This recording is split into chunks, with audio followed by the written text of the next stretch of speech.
വിവിധ ആവശ്യങ്ങൾ ഉന്നയിച്ച് സെക്രട്ടേറിയറ്റിന് മുന്നിൽ ആശാ വർക്കർമാരുടെ സമരം തുടരുന്നു. സമരം അരാജകത്വം ഉണ്ടാക്കാൻ ലക്ഷ്യമിട്ടുള്ളതാണെന്ന് പി ചിത്തരഞ്ജൻ MLA പറഞ്ഞു.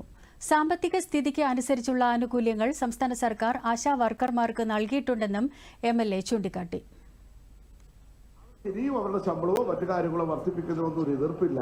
പക്ഷേ ഇന്നിപ്പോൾ നടത്തിക്കൊണ്ടിരിക്കുന്നത് യാതൊരു സംശയവും വേണ്ട, അത് ഗവൺമെന്റ് വിരുദ്ധ ശക്തികളെല്ലാം ഒന്നിച്ചുകൊണ്ട് നടത്തുന്ന സമരം എന്നുള്ള നിലയിൽ തന്നെയാണ് ഞങ്ങളിത് കാണുന്നത്.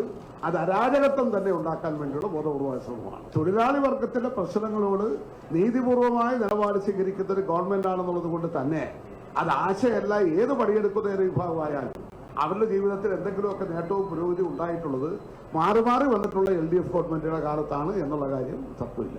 അല്ല, ഓണറേറിയം വർദ്ധിക്കണമെന്ന് വെച്ചാൽ നമ്മുടെ ശേഷിക്കനുസരിച്ചുള്ള തുകയാണ് നമ്മൾ കൊടുത്തുകൊണ്ടിരിക്കുന്നത് ഇന്ന്. കാരണം പണ്ട് എന്തുണ്ടായിരുന്നു, കേന്ദ്രം എന്താ തരുന്നത്? സത്യത്തിൽ കേന്ദ്ര ഗവൺമെന്റ് ഇത് വർദ്ധിപ്പിച്ച് തരണമെന്ന് ആവശ്യപ്പെട്ടുകൊണ്ട് എല്ലാവരും കൂടെ ചേർന്ന് നമ്മൾ ആ അക്കൗണ്ട് ജനറൽ ഓഫീസിന്റെ മുന്നിലോ രാജ്ഭവന്റെ മുന്നിലോ അല്ലേ സമരം ചെയ്യേണ്ടത്?